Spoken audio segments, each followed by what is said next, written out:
I just want to give the guy a hug. Is that wrong? I just want to give Snoop a hug and just say, thanks for really making my 1990s, man, special. I'm a child of the 90s, so. NOOPDOGG, absolutely.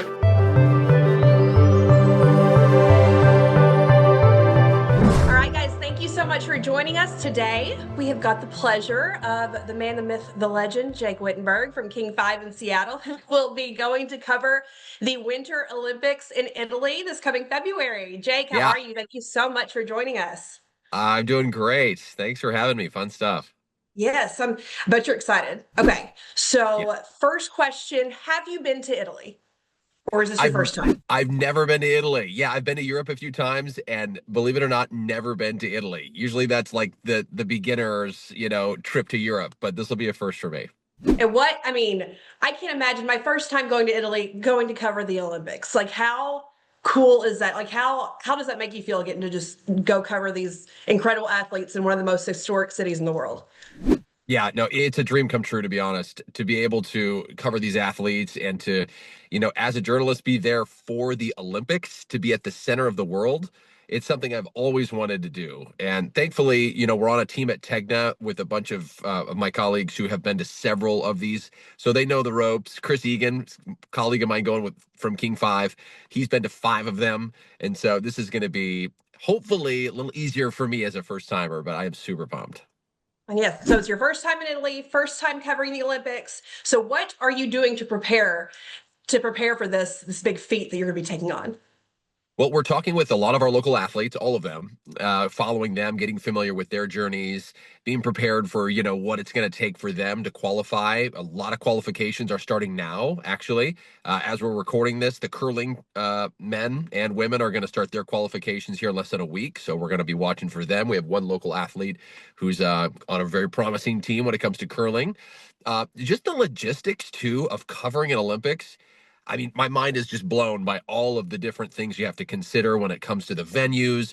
We're going to be with NBC News through a lot of our trip, and so we've got a hotel by the famous Duomo Cathedral that we're working out logistics, and we're trying to figure out, how we get around with transportation. That's a huge, huge factor for this Olympics because it is such a spread out Olympics. In fact, the most geographically spread out we have seen in terms of how the vast array of small cities in Europe, Italy that are hosting these games. So getting around is going to be a major challenge.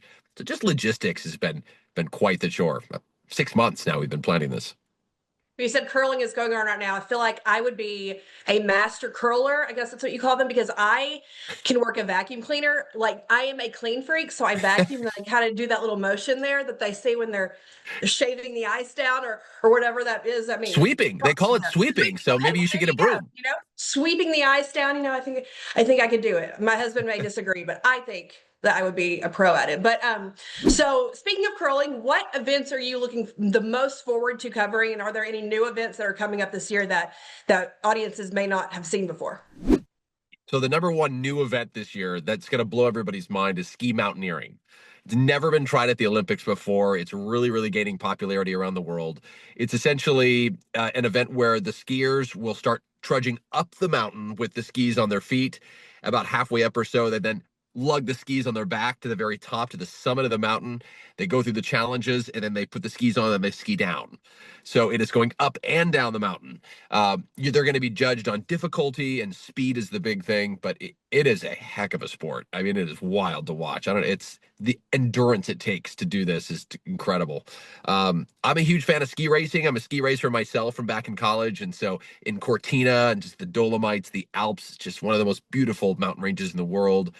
Excited to be a part of those mountain towns and kind of see how skiing, goes down this year. Of course, Lindsey Vonn is going to try to make it at age 41, one of the biggest comebacks in sports history.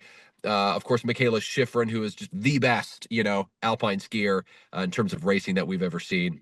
These are the fun stories. And of course, our local athletes, the curlers. If Colin Huffman on Team Schuster makes it into the top 10 and gets a chance to medal, uh, USA medaled gold in 2018, so they're looking for redemption this year. There's just so many different storylines we're following. I know I have never been able to ski. My parents wouldn't let me because I had really bad knees when I was little. So the only way I relate to Lindsey Vonn is in that way because I know she's had knee surgeries and I can't imagine coming back. I mean, of course, athletes, their job is to rehab when they get hurt. So Right. I could not imagine coming back and doing a sport that is that hard on your joints, especially your Totally. knees. I mean, having that is your main joint that keeps you up when you're skiing. So it is just incredible. And getting up there in age, I'm not saying 41 is old because I'm almost 40, but for an athlete to put that much, stress on their body, it's Unbelievable, right? it's unbelievable. Absolutely. Yeah. So we've talked about Lindsey Vonn, one of the greatest of all time, who's coming. Well, who are some of the breakout athletes, the big stories that you're really looking forward to following this year? Yeah, well, Colin Huffman, local shoreline curler here from the Northwest. We're going to be following him. Corinne Stoddard as well, Eunice Lee. They are speed skaters on the short track, following in the footsteps of the great Apollo Ono, training on the same venue that he trained out here in the Northwest. So really, really pulling for them. We have a couple of cross-country skiers that we're following who've been on the B team for Team USA, looking to make a breakthrough in these Olympics. It's just going to be a blast to see how far they can get as well. And then, we're going to be following, as many as the ski mountaineers as we can as they try this new and unique sport, and dual moguls as well. We have an athlete in dual moguls. Dual moguling is a new sport this year, a new discipline of the current moguls, which is going to be fun to watch. And then obviously, a lot of the personalities on NBC News, I'm also excited to follow as well. Flav and Snoop Dogg are going to be a part of the team. So we got a lot of fun stuff planned. I'm hoping to cross paths with those guys too. Sounds wonderful. Flava Flav, when I saw Right? he got on such a big rush, was that it was the women's water polo team that he just got behind at the Summer Games. And then Snoop Dogg, of course, became the face of the Great. Summer Games. And so that was just so fun to watch. So you've talked about how geographically these games are going to be just like nothing we've seen at the Winter Games before. So on the scale of global interest, what are we going to see differ from past Winter Games there too? Oh boy, the Olympics, right? It's just the center of the world. The whole world is going to be watching.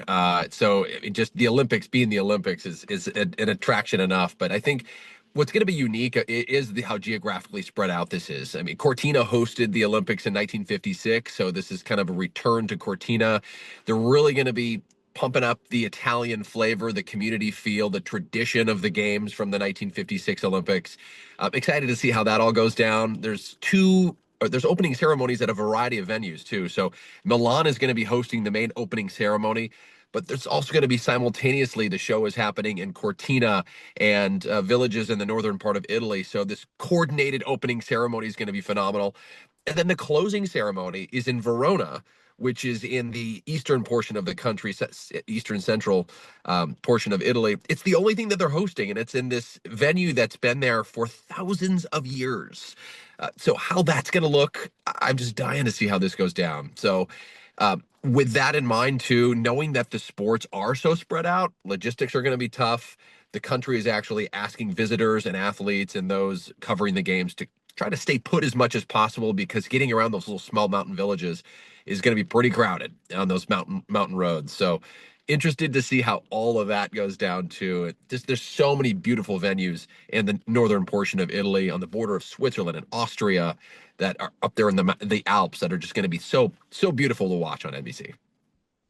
Perfect. So besides you already have volunteering, I think you did this off camera to give us an example, show us exactly what mountaineering is when we get over there. I know you're gonna have a GoPro strapped on your head and climb up the mountain and show us what personal moments are you hoping to bring to the viewers this year? Your first Olympics in Italy. What are you hoping to show them as they tune in to watch you? Yeah, I'm gonna just try to make it as accessible as possible. And I want to be able to share my journey. I'm so lucky to be able to go on this journey. And it's my responsibility, I think, to bring everybody along with me and bring you along with me, Reagan. And I think doing that on social media gives us an amazing avenue to just check in with everybody several times a day, and posting videos and content on how we cover the games and the people that we meet, and meeting these athletes and talking to them when we can, and asking them the questions that you at home might have, and kind of stepping out of the traditional coverage style and putting me out there as just a really interested journalist and a viewer just like everybody else. And so hoping to bring that along with me. And also we're bringing back a series, of course, as we always do for the Olympics. My co-anchor and I have a series we now called Going for Gold. We've done it for the last 6 Olympics where we try 5 Olympic sports of our own. We don't get to try ski mountaineering, but we've got some pretty fun magic up our sleeves. I can't wait to show people too. That is awesome. So one more question. If you get to meet Snoop Dogg, what's going to be your number one thing you want to ask him? I just want to give the guy a hug. Is that wrong? I just want to give Snoop a hug and just say, thanks for really making my 1990s, man, special. I'm a child of the 90s, so NOOPDOGG. Absolutely. Well, I will definitely he be makes living it fun. vicariously through you. I know so many people will. And we're going to be talking to you more leading up to the Olympics. During the Olympics, we'll be getting to chat with you as you bring us your first-hand account of what it is like in Italy. Jake, thank you so much for talking with us.